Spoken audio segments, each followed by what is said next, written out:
So are these park managers asking you about your income? Because you don't have a job. So are they asking you about that or no?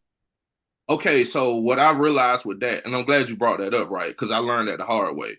I didn't realize in some parts you have to show W-2. Some parts don't want to see a 1099. They don't want to see a profit and loss statement. They don't want to see that. They just want to see a W-2.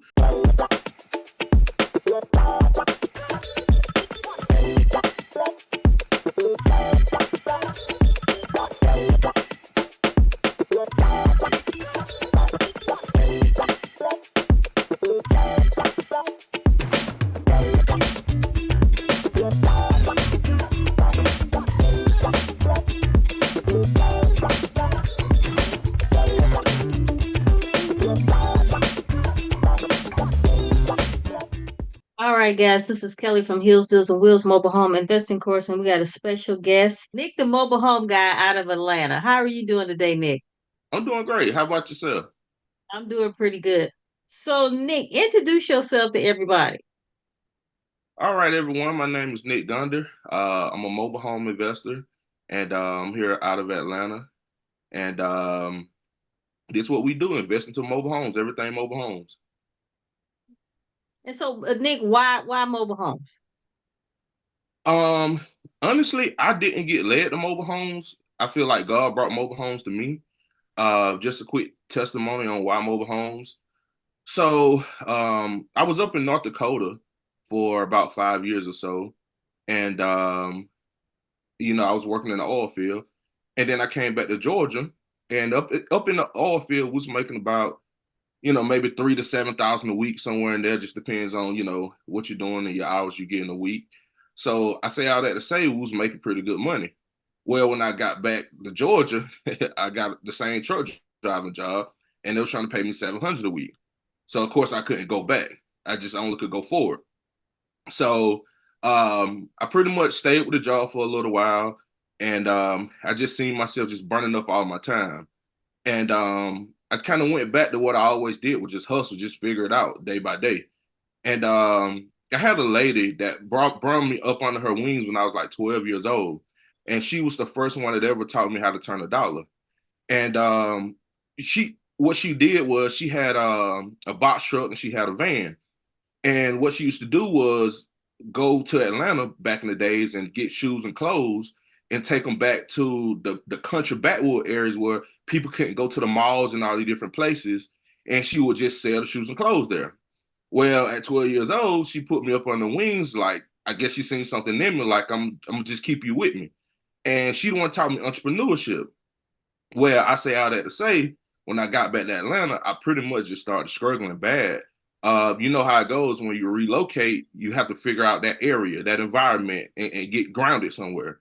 Where I was trying to get grounded. So I pretty much was like going broke. Like I pretty much went broke, just jumping off the cliff, just constantly jumping off in lawn care. Yeah, I mean, you name it, I was trying it. So I ended up calling this lady back that helped me when I was 12 years old, and she was around Atlanta. And I gave her a call. I was like, look here, I'm pretty much going broke. I don't know what to do. I got a family. Like, I just don't know what to do. I don't tried it out. She was like, come to the house. So I came over to her house, right? Went over to her house, and she was like, well, come ride with me. I'm gonna show you what I'm doing. Well, what she was doing was consulting work. So what she would do was one of her main gigs at that point was Atlanta's growing like wildfire. So a lot of builders are clearing land, but when they grade the land goes up in the back instead of like slopes down, it slopes up. So a lot of people really don't have their backyard. So she seen a problem. So what she did was go and knock on doors and like, hey, you need that leveled on out. And of course, everybody gonna say yes. And then she went to plan B. She went to find a skid steer driver. So all my life I seen her use less fortunate people and build them up. So she went to find the guy that was, kind of, on drugs and everything, but he had amazing skill. He knew how to run a skid steer. So she was like, check this out. I'm gonna go find you work, and we're gonna split the profit 80-20. I'm gonna give you 80% and I'm gonna keep 20%. So I'm just sitting back watching this, like, okay. So sure enough, she's knocking on doors. I'm right behind her. She tell a script, and they was like, yeah, go look back and give me a quote. So we go in the back, look, give her a quote. Sure enough, next day she would call the place where you rent the skid steer out. They'll come drop it off in front of the house. She'll go pick up the guy, and we'll all meet right there. So the guy get on the skid steer, go on the back. Sure enough, knock out the job for just rough numbers, right? The job easily be like $3,000. Like I said, they'll split it 80-20.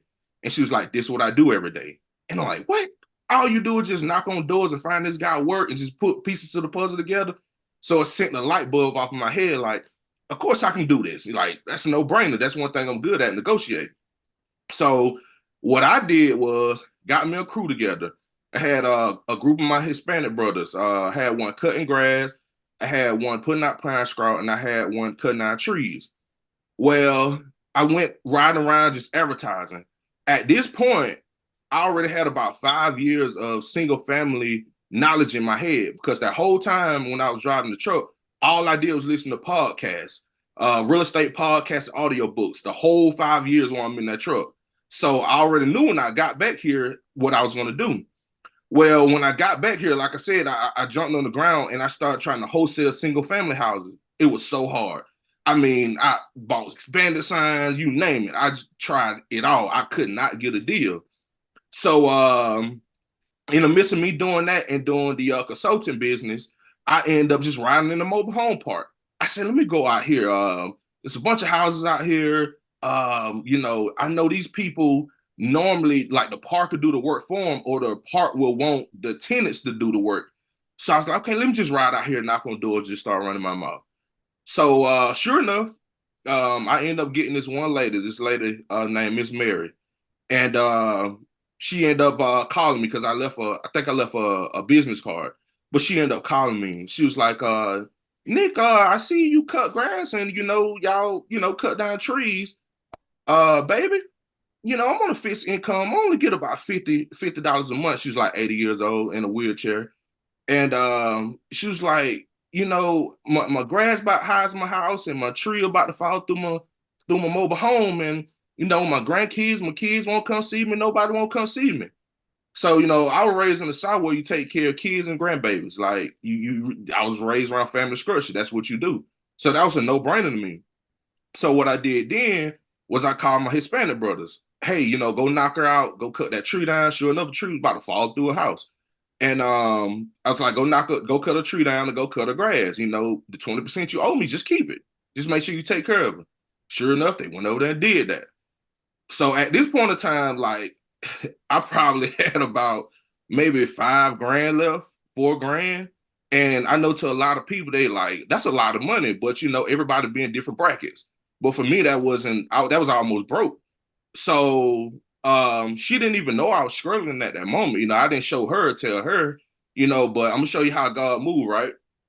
So at that moment, um, once my guys took care of her, she called me for like 2 days straight.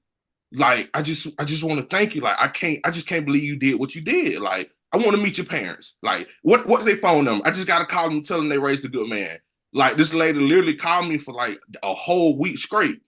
Now in this week, I'm prepared to go back to North Dakota because I know at this point I can go back and I can go make, some pretty decent money, get back on my feet and come back and jump off the cliff again. So I had to order like 4 tires for my truck. And in the midst, right, me and my wife, we just praying and everything, like trying to get an answer, right? Not trying to do it on our own. And this like I was gonna leave on a Saturday.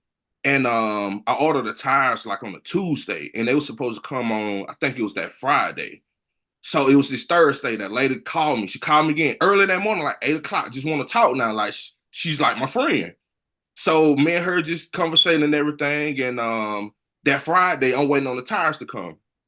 Well, over conversating with her, right, I'm telling her, yeah, I'm in real estate. You know how it goes. You making your pitch. Nobody don't know you're in real estate or not, but you're speaking into existence, right? You manifesting. I haven't done the deal yet, but I'm like, I'm into real estate. I buy mobile homes and houses. So that Friday came and only 3 tires came. That one tire we couldn't even find. We called FedEx, we called Walmart. Because remember, I'm about to leave that Saturday. So we could not find that last tire. So that Friday came and like still no tire. Like I'm getting so like disappointed, frustrated at this point. But at the same time, we praying like, show us a sign. Like if it's meant, if it's for me to go, let me go. If it's not, that's okay. I know you got something better. So Tyra didn't come. So I got so frustrated. I remember going to sit down in the living room and I turned the TV on. And the first thing popped on the TV when I sat down was my son be still. And I just felt in the spirit that was nobody but God talking to me. So I did that. I just be still like, all right, it's gonna be all right, it's gonna be cool. All right, so it's probably like 4 o'clock in the evening. I'm still looking for the tire. So I go outside and the tire is on the front. They didn't ring the doorbell or anything. I'm like, wow, that's crazy. So the tire came. So at this point, I'm wrestling with myself, like, oh, should I just go now? Should I still wait with God? You know how we be as humans. So I get a phone call, right? Phone ring. Hello? Hey, how you doing, Nick? How you doing? This Miss Mary. Oh, how you doing, Miss Mary? Didn't you tell me you was in the real estate? Yes, ma'am. Well, my son got a mobile home he trying to sell. And he just bought a brand new house and he can't afford the mortgage and the lot rent.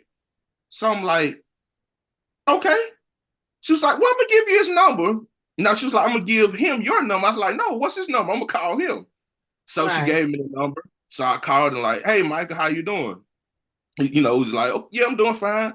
Man, look, I don't know what to do. Look, man, I can't pay this lot rent and this mortgage at the same time, man. My mom told me you was in real estate. Like, I really need to get rid of this mobile home. So at this time now, I've been trying single family on this. I mean, I've been trying wholesaling on the single family side for the longest, can't get nothing going. So now mobile home deal come out the blue. So at this point, I don't even know what to do.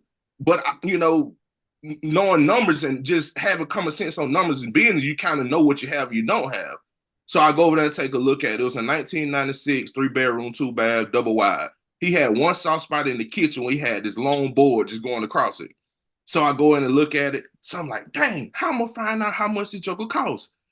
So I got a guy that I grew up with. He's older than me, but he has a moving company. So I called him and like sent him the picture and everything. Like, man, how I know what to charge? Like, so he showed me how to run comps. So um long story short, the comps in the area was like 25 grand, but I already knew I can set it at high because I need to get rid of the fast. So I end up pretty much getting them up on the contract and found a buyer, and I made like $10,000 in like 4 days. And I was like, uh-oh, they done messed up now. I'm back. So how much did he want for the mobile home? He had wanted 4,500, but he ended up settling for four, and I ended up selling it for 14,000. Wow. And that Wow. was the beginning of the mobile homes. But just to finish this story off, right? So we end up getting rid of the mobile home for him, and like I told you, I was broke. Like I was so broke at that point, I didn't know what to do. But the way that happened, I was like, man, God is so clever. Like he was like, just be still. I got you, man. Man, that phone rung like a couple hours later, and that lady was calling about this mobile home. Like I'm like, this is no way this is happening. But on the back end of it, at that point in my life, I was feeling so empty. I just felt so empty inside for some reason, but I didn't know why I felt empty. Well, after selling this guy mobile home, I gave him my testimony pretty much. This guy was building the Atlanta Falcons Stadium, and he was the electrician in there. So this guy was an electrician for like 25 years. Got to talking to him. He's like, man, I don't know what to do, Nick. He was like, man, my wife at home, like she always sick. My kids, I don't see him. I work 15, 16 hours a day. I don't be home. He's like, my kids outgrowing me. He was like, man, I don't know what to do, man. So I was like, wow, look at God again. Full circle. I had just came out of that situation working 14, 16-hour days, like in the oil field, like getting it. Like, so it's like I understood from a man what he was talking about. So I pretty much I had him came out of my storm. He was in. So I was just telling him, like, look here. I opened his perspective up. I'm like, look here, man, you've been an electrician for 25 years. I was like, man, what you need to do is look at the bigger picture. He kept talking about a pension. He's like, pension this, pension that. He was an older guy, like 53 years old. So I understood his language of a pension. At that time, I was in my late 20s. So you already know my language is a little different. I really don't see a pension. I'm trying to make a pension in a day. So he still didn't understand it when I was telling him that. So I was like, look here, man, read this book called Rich Dad Poor Dad. So he read the book, and I was like, it's gonna change your mindset. The way everything I'm saying, you're gonna see it then. So he read the book, sure enough, and he came back to me like 4 days later after like we was done, getting rid of the home and everything. He called me back. He was like, Nick, I just want to call you back, man. I was like, what's up, man? He was like, I just want to tell you something. I was like, go ahead, on here. He was like, man, it wasn't even about you helping me sell my mobile home. It was about your testimony you gave me that cannot change my life going forward. I just bust out crying. Like, because that was my roughest, lowest point of my life I ever been in. So to be able to change his life and help him in the midst of all this going on, God working in so many ways in this one situation, it was just a beautiful moment. And I remember like 15 minutes I got off the phone, I just sat there. I remember that empty spot was gone. It had filled back in. And then I look back, I realized, man, you thought you was going through it, but I was transitioning you, I was pivoting you. And you got so selfish and started focusing on your own problems, you didn't realize what I was doing. And that's how I got into mobile homes. God pivoted me into mobile homes through Miss Mary and her family. And I realized what my biggest purpose was. He gave me a group and an audience of people that I must help. Like I just must help them because he know I'm the right fit for that audience. So I must help them. And I try my best. Every person I meet, it ain't about the money because it's so easy to get. Is trying to impact people and tell them testimonies like this and let them know life real and it can change in a matter of time. Wow. Wow. Wow. So, Nick, that was your first deal. How many deals have you done since? And what year was that deal? This was early 2020. Early 2020. And so how many deals have you done since? Since then we did about 70 plus deals. Wow. And I actually saw you which this is what drew me to you. I saw you on I think Instagram. And was it Instagram? And you had a bit no, it was it was Facebook. And you were you found a park and they were closing the park down. So how did that work with those homes?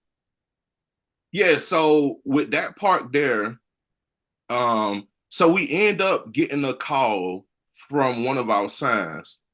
And the sign was about maybe 3 hours away from that park. So I'm guessing they had to be passing through. So they was like, hey, I got a mobile home for sale in the park. The park is about to close down and it needs to be gone. I love hearing those words. So I'm like, okay, where's the mobile home park at? So the park was in Alabama. So sure enough, I grabbed me and my mentee. It's like, come on, this is perfect time for you. Come on, let's ride. So we took off and went 3.5 hours away, and we went to this park. Where we got inside of the park, they had about maybe 16 homes left. But this one lady owned like 10 of them in that park. And it was really honestly about five, maybe five that was still left because everybody had them been heard about it. So it was about five left. So we end up wholesaling one of them and we end up getting like two up on the contract because I didn't know anyone in the area. It was like almost on the Mississippi line. So we Okay. worked it, we worked it, we worked it so hard. And I end up getting in contact with like one of my guys that's kind of like a mentor that's been in the way longer than me. And he actually knew some people in that area, but you know how it goes. A lot of people be busy, so they can't get up and just go, come look at the house and all of that.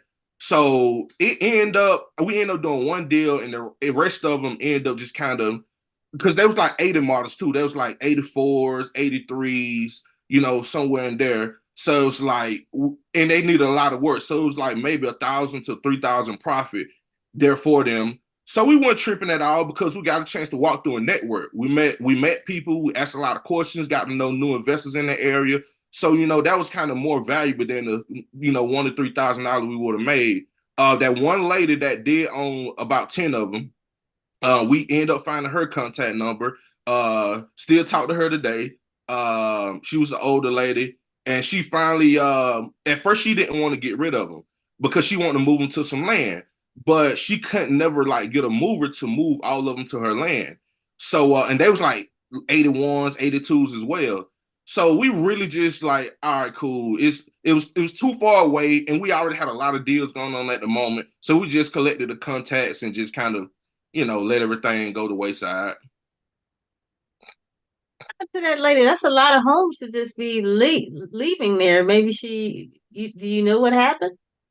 I don't know what happened to him. Honestly, I really just stopped bringing them up to her. Um, I know she because she had her own land the whole time for the last 2 years. She had been moving them out one by one, but like one day, like the manager just came and was like, "Look here, everything got to go," and it happened so fast, so everybody just had to make quick moves. But I don't know. Matter of fact, I'm gonna ask her about those because I really forgot all about those because I be in my own little set over here now. Okay, okay. So, Nick, do you have to, so what is your main strategy? Are you just wholesaling or what are you doing? Yeah, so we do a little bit of wholesaling. We do buy and resales. We do buy small rehabs and resales. Those like our major three things we do: wholesaling, buying and reselling as is, and buying and doing small rehabs and reselling. Okay. Are you guys handy or what? You saying small rehabs? Is it the rehab small because you guys aren't handy or what's going on with that? Yes, so we are handy. But what I realize is it's two strategies that when it boils all the way down, it's really two strategies because everything boils down to time. So you can play a quantity game or you can play a quality game. And with that being said, you can do quantity where you want to push out as many homes as you can in a month, so it's volume, or you could do quality where you spend a whole month rehabbing maybe one home, or maybe two, or maybe three, and you don't burn up a whole month, but only made this certain number. But if you do a small rehab, like maybe just fixing the floor, like do all the subfloors over and just do LVP or laminate, like do the flow work and maybe just paint, or you might not even have to paint. The walls are good, but little small important thing and just let it go. It saves you a lot of time, and you can pretty much get about the same profit as it being fully rehab because it's all about supply and demand as well. Right. And then especially if the buyer sees the vision, then you don't have to do all this crazy rehab because they already see the vision. They already know the value of the home. Yeah. Right. So, Nick, are you planning on being licensed in Atlanta, or is that not necessary the way you're doing business? So, doing wholesaling, you really don't need a license. But yeah, we do have a broker's license you can get through the state of Georgia, a retailer's broker's license. So, yeah, if you're doing it in Georgia, I highly recommend you to get those licenses. Because we actually got ours to the state of Texas. We're licensed. We have three licenses. But my whole thing is, how do you guys? People don't believe me when I tell them the license taking it was open book. How was it for you out there in Atlanta? Was it open book that you had to take? Yeah, Open so book the test? license, yeah, it's not even a test. It's pretty much okay. What's your business information? Who are you? And okay, pay this fee to do what you need to do. Just that So simple. yours is a lot easier than the state of Texas. Now I tell you what, California is not open book. They send you through some hoops out here in California, but Texas is taking an open book test and that's it. And then with your state, y'all just filling out a piece of paper and that's it. That's it. Do you remember the cost of that or? Yes, it's usually about 350 every year. Gotcha, gotcha. All right. So here in the state of Texas, we're able to close deals and we're able to look it up online, the mobile home, whether it has any liens or anything like that on it. How do y'all do it out there in Atlanta? Um, so yeah, you really can't look up, as far as I know of, you can't look up deals. You mean like deals closed No, and liens, like oh, liens liens. against the. Mm-hmm. Yeah, so liens, you usually can call you can call the state, but you can call the county or where that mobile home is, and they pretty much have the same access to the state, and give you VIN number and the description of the mobile home, and they can run it and let you know if it's a lien on it or not. Okay. All right. And so you mentioned briefly about a script. Do you have like a script that you go by when you're talking to the park manager or the seller or the buyer? Do you have some type of script or you just let it flow? Um, over time I realized, I mean, you really need to let it flow because one thing about it, people that been doing anything for a long time, they can always sense a newbie in anything in the world. Um, so what I realized is best to go in honest. Just be honest, and then we're in a different place in life.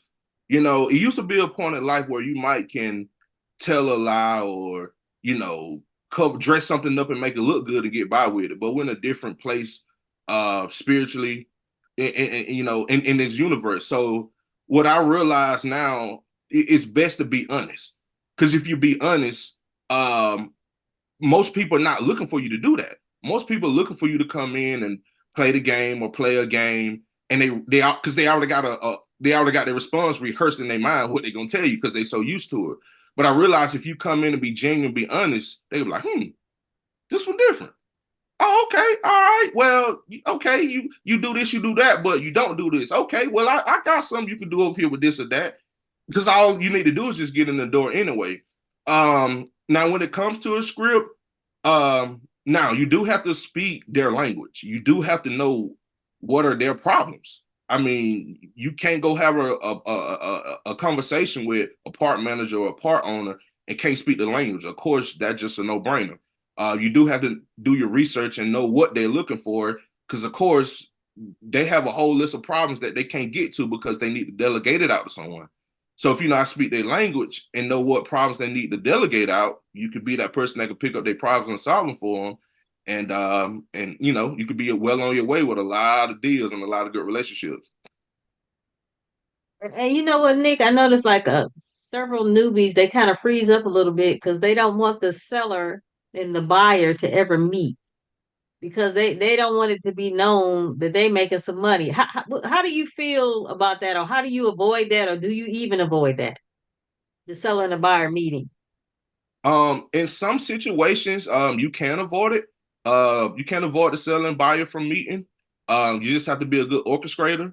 And back again, you have to be a straight up, honest, um, just blunt person about it. You have to just show that you're in charge.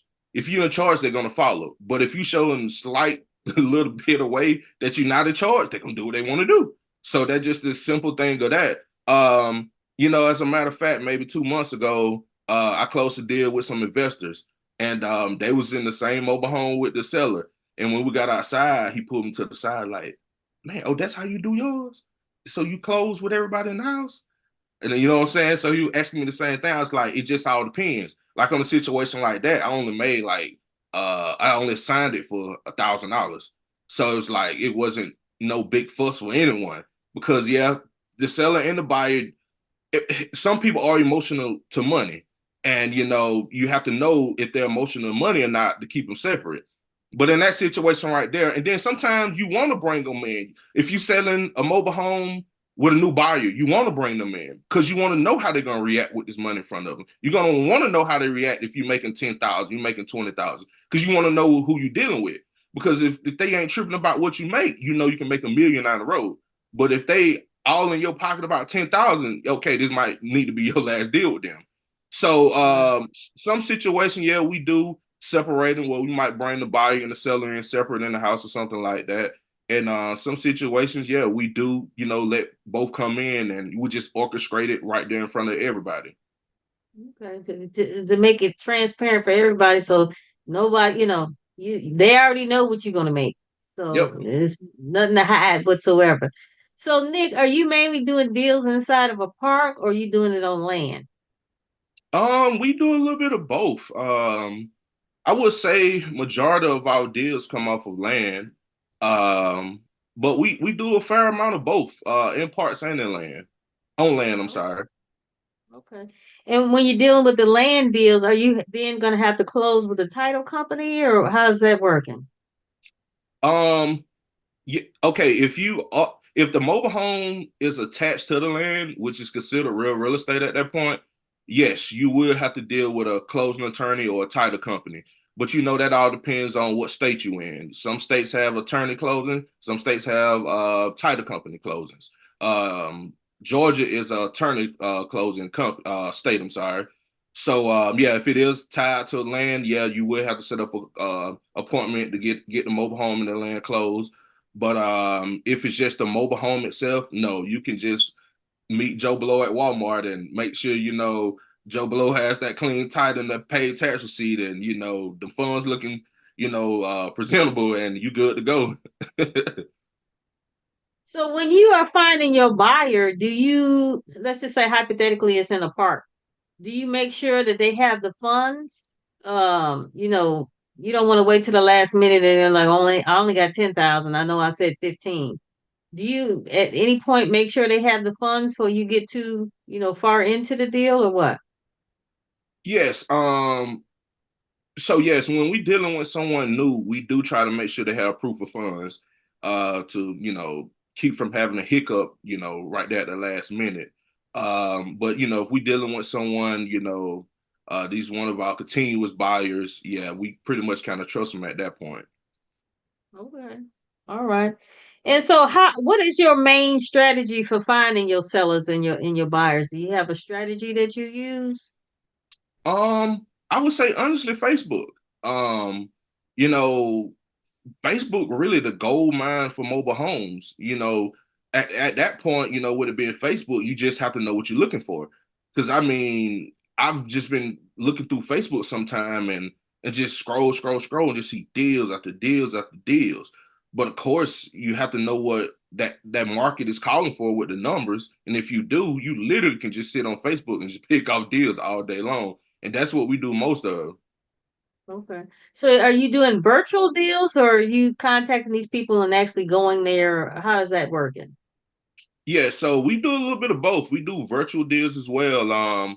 We work in different markets. We have partners in different markets. We have mentees in different markets. If we find a deal over here and we have boots on the ground over there, yeah, we'll make it happen with a JV. Um, some situations where we'll have to go to the people and close the deal with them there. So it just all depends. Okay. And so in the beginning, I know you said you had a good job and you were getting paid very well, but how are you like getting the capital for to actually purchase the mobile home? Or you just strictly into wholesaling?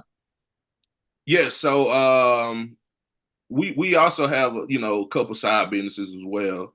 But yeah, wholesaling, buying and like I was saying, your strategies, buying and reselling. Just being quick about the money going in and out. And that's what I've learned over the time. And I think as real estate investors, we all know that your money's gonna get tied up in real estate and it's just gonna sit and you got years before it come out in certain investments. So you have to kind of figure out your plan and what you have going on to where okay, you need to get this amount of in and out quick deals because you need this capital free for this or for that. So we just kind of manage what our goals are and do quick flips if we need cash flow for different things. Okay. And so Nick, what is the hardest thing about being in the mobile home business since you've been in the business? I think the hardest thing about being in the mobile home business is finding a reliable mover. I think that's the hardest thing, Oh uh, yes. because you have to realize there's a lot of people in the mobile home industry, and there's a lot of big players in the mobile home industry that got money they can't find the end to. So at the end of the day, everything is about being bought. So you have a lot of these movers that's being bought by guys that have loan money. So they never really get a chance to get around to you unless you have a good relationship with them or you know someone that knows them or something like that. But that's been one of the hardest things in the mobile home industry. Also because most of these people that move or that was movers, a lot of these people have passed along and they was older men. So a lot of these companies got passed down to family members that was like, no, I'm not getting dirty every day. Like, let's sell everything and let's just try something else. So the numbers are so small in Georgia with movers till you literally can be on a waiting list for a long period of time. So Nick, would you recommend, like as a newbie, would you recommend somebody do a moving deal on their first deal, or what would you recommend? On their first deal, I would recommend a mobile home park. And the reason being, it's more safer because when you come to moving a mobile home, it's a lot of moving parts and there's a lot of communication involved with that. So those right there, I would say maybe your 10th, 15th deal. Once you kind of got a couple contacts, you have your self-esteem high, your confidence is a little high about yourself. You're feeling a lot better about things. But just starting off, I would say a mobile home park. Um, because you can find deals a lot easier because you will always have a mobile home that's just tore up and needs rehabbing. That's one of the easiest first deals that you can get into. Just going and find a mobile home that needs rehabbing in a mobile home park, and if you don't have the capital to rehab it, find someone that does have the capital. Ask your mama to go take out a small loan, or y'all figure it out. But yeah, in a mobile home park, I would say finding something that you probably can just quickly flip, because I would recommend someone at least tell yourself that it can happen. I think that's the biggest trip up for a lot of people. They can't never turn the first deal, or in the time frame that they're thinking they can turn it in. So it kind of gets them frustrated and discouraged. So I would say, find a mobile home in a deal, find a mobile home in a park that you can probably buy quickly and resell or wholesale to an end buyer. But just be quick about it, because yeah, that lot rent can add up on you. You're right about that. And you know what, Nick? That's why me and my brother don't like to buy older model mobile homes. I'm not gonna sit up here and try to pay water bill, light bill, lot rent. I'm not about to do that for months and months on end. So we like to get newer model mobile homes, even though we might have to pay a little bit more money for them. So Nick, Mhm. what kind of advice do you have for somebody who might like, trying to get in this business? What kind of advice do you have? Or somebody who's taken several courses and has analysis paralysis. What kind of advice do you have for those type of people? Um, I would say find someone that's doing the business, and find someone that matches your core values. Because I think that's where it starts, at the ground level, right? Being grounded. Find someone that matches your core values, and that's being honest about the business, that's doing the business right. And I would say, find them as a mentor or a coach, and just start growing from there. We talked about it a little bit before we got on. Um, I didn't take any one course. So at first hand, I could say, I took the stairs on everything. Trial and error, learning. It took time to be where I'm at now. Um, do I wish I could have found a mentor or had a mentor earlier? Yes. I wish I would have just went ahead and find one. So I would say that's one of my best advice. Find someone that you can follow that's doing pretty good, and just go forward with them, and because that's just gonna help you avoid a lot of your own mistakes, and for the biggest part, get out of your own head, because you really just need to be around people that's doing it so you can really know it's real. Because some mornings you're gonna wake up, if you're doing it by yourself, and you can't look around and see that it's real, and it's gonna start eating to you sometime. Like, I'm about to go back to work, I'm about to quit, but if you attach to a group of people and you seeing the results every day, you got locked in your head that it's just a only amount of time. I just got to keep going. Right. And you know what, Nick, speaking of work, I'm assuming that you do this full time now. Is that what you do? Yes, ma'am. What about your wife? Is your wife still working or She's full time as well. she's doing wow? What I that's amazing. Because I teach my students don't sit up here and quit your job, especially if you don't have anything to fall back on. You don't have a cushion of money because are these parks asking you do you buy in whole? You don't buy in whole. I buy and hold, but not a lot. But that's what I'm starting on right now, buying and holding a lot. Okay. So are these park managers asking you about your income? You know, because you don't have a job. So are they asking you about that or no? Okay, so what I realized with that, and I'm glad you brought that up, right? Because I learned that the hard way. I didn't realize in some parts you have to show W-2. Some parts don't want to see a 1099. They don't want to see a profit and loss statement. They don't want to see that. They just want to see a W-2.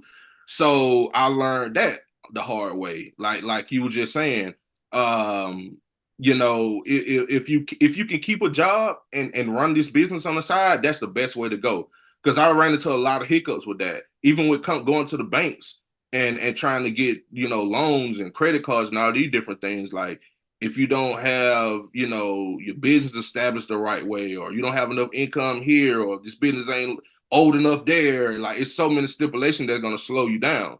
So yeah, if you can get a job, or your spouse can have a job, somebody can have a job to keep that income coming in and use that income as leverage, like you said, with the parks and with the banks. I mean, that's perfect.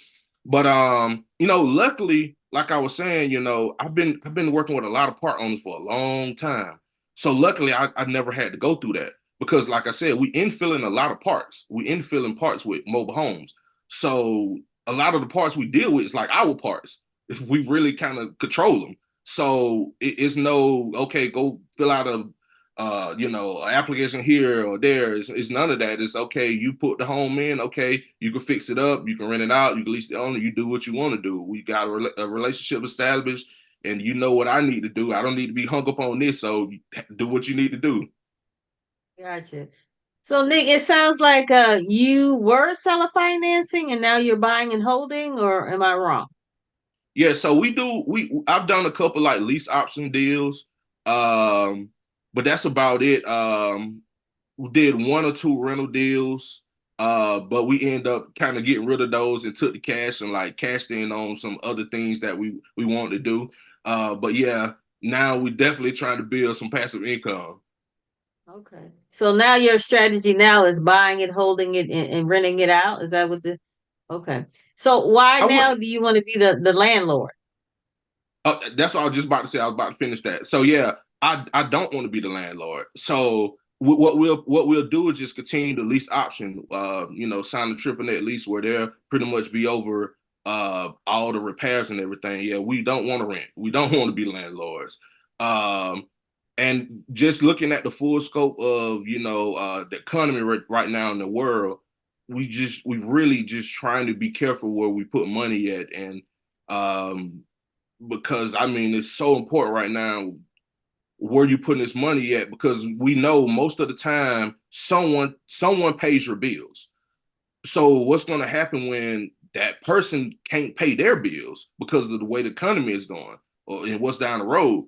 So yeah, we trying to figure out what's the best passive play right now that really don't depend on humans too much. So Nick, have you ever thought, and I love how you just said what you said. Have you ever thought, like you said, you rent the home out, you don't know if this person's going to keep their job, right? You don't know. Then next thing you know, now you're going to be responsible for the lot rent. Well, what about Section 8? You get it from Section 8, that's guaranteed money. You Have got you a ever point. thought about that? You know what? I have thought about that. I never dove deep into it. I never got to the place where I just kind of honed in on it and learned more about it. So yeah, I think you do Section 8, right? All day long. Okay, All day okay, long. So I'm not worried about if they keep their job. Matter of fact, I don't want them to have no job. We okay. love tenants who don't have a job. We love tenants who are responsible for $11 of their rent, and we charging them 1,700. You're only responsible for $11. Matter of fact, I'll lend you the $11 every month because the government is going to give us the money every month. So that's why we don't like regular renter. We prefer Section 8. Well, I know who to come learn from. Yeah, exactly, exactly. So let's talk about your 5-year plan. Where do you see yourself 5 years from now? 5 years from now, we see ourselves having a massive amount of land, with different projects going on the land, but really a lot of lot leasing. You know, we really don't want too many responsibilities when it comes to owning something on top of the land. So we just want to really own a bunch of land and rent out. You know, we see a lot of events. A lot of events goes on around Atlanta. Like it's constantly something going on around Atlanta. So just buying land and buying land, just really buying land. That's what I've really been just planning and thinking about buying land in the right places because I see so much growth is going on. And what I realize is, you know, if you can stay ahead of the growth and plant your seed there before it gets there, I know a lot of my buddies and a lot of people that just play that game and got rich off of it. Just planting and waiting. And you know, 1 or 2 years, it finally grows, catches up to you to somebody putting knocking on your door, putting something in the mail. Hey, we need to lease that lot, or we need to buy that, and just cashing in. So that's a part of our 5 year plan. And thinking about learning about investing outside of the country as well, into different things that going on outside of the country. I hear a lot of my buddies talking about diversifying outside of America, you know, in some of these BRIC countries. So, you know, looking to that and, you know, just kind of seeing where time and God takes us at the right place at the right time. But that's kind of our direction where we headed at. Okay. And so, Nick, before we go, you have a course that will be up and running very soon. You want to tell everybody about your course? Yes. So, we have a wholesaling and mobile home course that we're getting ready to put out pretty soon. And what we'll do is we'll teach you guys how to pretty much identify deals in mobile home parts, how you find distressed deals in mobile home part, distressed sellers, you know, get them up on the contract with the sellers, how to advertise and find your buyers, you know, what to say to your buyers, pretty much A to Z when it comes to wholesaling and mobile home parts. We also going to teach you guys how to wholesale on land. You know, getting mobile homes on land up on the contract and knowing the right buyers to find to know how to wholesale mobile homes off of land. So that way you don't have to worry about the mobile home sitting too long and you don't have to worry about where it's going to go because that certain buyer already know where it's going to go. And they're going to already have a team on their back end to pretty much take it once you give it to them and make it happen. Also buying mobile homes and moving them into parks and wholesaling them while you when you put them in the parks, rehabbing them, and while you got them in the parks, and just pretty much figuring out your exit plan when you do put them in the parks. Okay. And do you have a price set for the course yet, or is still you still working on that? Still working on it. I don't want to put Oh, it out there yet. Still trying to okay. kind of finalize what we're gonna sell it for. Okay. And how would somebody reach out to you in case they're interested in the course or doing a JV deal or anything like that? How do they reach out to you? Yes, they can find us on Instagram at NG Home Solutions. They can find us on our Facebook page, Nick Buys Mobile Homes, and that's MH, Nick Buys MH. And they can reach out to us there. And they can reach out to us on our other page as well, NG Home Solutions, the #1 mobile home buyer. Okay. There we have it, guys. Nick, the mobile home guy. I greatly appreciate you getting on here, Nick. And I wish I would have known you was in business with your wife. I would have got your wife on here too. So she's enjoying the mobile home business as well. Yes, yes. I mean, she's learned a lot about it. You know, we've done a lot of deals together. We've been on the road going to see a lot of deals together. She do a lot of the back office work. So she helped trains our VAs, work with them. Yeah, she loves it. She loves it. Okay.